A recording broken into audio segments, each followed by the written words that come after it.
Good morning, this is Suniti, October 14th, 2012, and I am examining my first case of crown rot.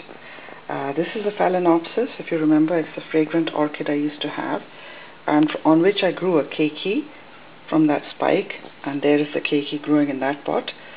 Now, while the keiki was growing there, I used to water it, trying to water the roots of the keiki. But I see that this orchid has not been doing well, and I've been struggling with it for a while, wondering what's wrong. And the leaves have been yellowing or reddening and falling off, and I thought, well, maybe it's aging or something. But the second leaf, the second last leaf fell off. I said, this is something else. This is not just aging. So I looked at the leaf and I found that a little bit of black there at the end. Let me see if I can show it to you. Yes, you see that? And then I looked at the crown, and there in the center also I can see some black stuff, and also the stem. So this is something wrong, and I sort of pulled out the orchid from its medium and looked at the roots, and the roots don't look too good either. They're not, it's pretty yellowing and dying and black stuff.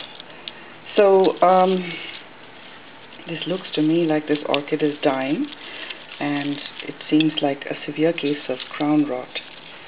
So this happens when you water the orchid from the top, and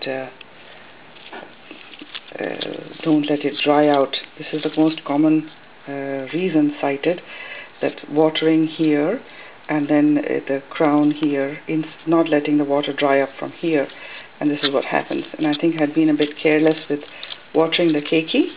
So this is my first case of crown rot, or maybe I've had one before. You remember the sick orchid that died with the cinnamon dusting? It looked similar. So I think this is what is going on. The treatment for it, looked up all over, researched it, is hydrogen peroxide, and that's what I'm going to try. But this looks like a very severe case. I don't know if it'll survive or not. So the cause of death is a fungus that gets hold of the growing end of the orchid and the growing part, this inside part where they put out new leaves, and then it spreads down the stem and into the roots. So that looks pretty bad right there. Alright, so to continue, so I was looking at the roots and the rest of the leaves, and really inside there you can see the blackened area, and that's where the problem is, right in there. So I think this is my first case of root rot, crown rot, and the stem, all this is turned black. So this is why this orchid is dying. I'm going to see if I can save it with some hydrogen peroxide, which is the recommended treatment, although this case looks pretty bad. We'll give it a shot. Alright, thanks for watching.